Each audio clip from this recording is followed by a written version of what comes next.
নমস্কার। আজকের গল্প পাঠ কবি জসিমউদ্দিন রচিত গল্প।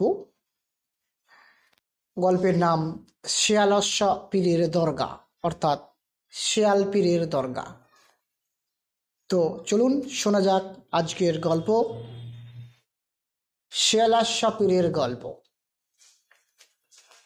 রহিম এক ঝাঁকা সুপারি লইয়া হাটে যাইতেছিল। মাঠের মধ্যে যেখানে তিন পথ একত্র হইয়াছে, সেখানে শেয়ালে পায়খানা করিয়া রাখিয়াছে। এইখানে আসিয়াছে হঠাৎ আছাড় খাইয়া পড়িল। তাহার ঝাঁকার সুপারিগুলি কতক এধারে ওধারে পড়িয়া গেল, আর কতক সেই শিয়ালের বিষ্ঠার ওপর পড়িল। রহিম তখন এধার ওধার হইতে সুপারিগুলি তুলিয়া লইল। শেয়ালের বিষ্ঠার ওপর যেগুলি পড়িয়াছিল সেগুলি আর তুলিল না। তারপর তাড়াতাড়ি হাটে চলিয়া গেল। ইহার পরে সেই পথ দিয়া যাইতেছিল এক পানের ব্যাপারী।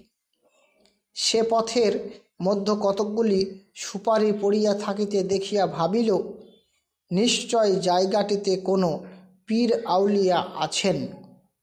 কেহ হয়তো জানিতে পারিয়া এই সুপারিগুলি সেই পীরকে দিয়া গিয়াছে। তখন সে মাথার ঝাঁকা হইতে কতকগুলি পান সেই সুপারির পাশে রাখিয়া অতি ভক্তিভরে সালাম করিয়া চলিয়া গেল। ইহার পরে পেঁয়াজের ব্যাপারী, রসুনের ব্যাপারী, মরিচের ব্যাপারী যেই এই পথ দিয়া যায়, প্রত্যেকেই কিছু না কিছু সেই সুপারি পানের ওপর রাখিয়া যায়। হাট হইতে ফিরিবার পথে রহিম দেখে